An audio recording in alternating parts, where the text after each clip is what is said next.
How to install Google Chrome on MacBook Pro. Now actually in my case I have already installed the Google Chrome browser, as you can see, but I'll still show you until the final steps. Now first, we only have Safari browser by default, so I'm assuming you have Safari too. Go ahead and then open Safari. Just type in Google Chrome for Mac download on your Safari browser.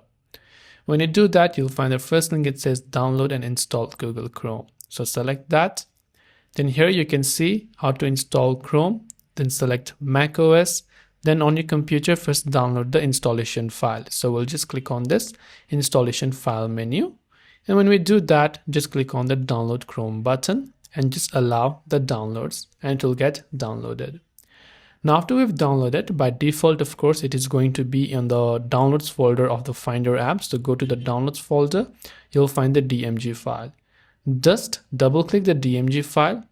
And when you double click, it is just going to ask us to drag this Google Chrome onto applications folder. So you just have to drag this onto your applications folder like this. And once you replace it, let's say if you want to, then you'll be able to go ahead and then install, and your Google Chrome will be installed on your PC or your macOS. That's all for this video. If you have got any further questions, feel free to leave them down below. Thanks for watching and see you in the next video.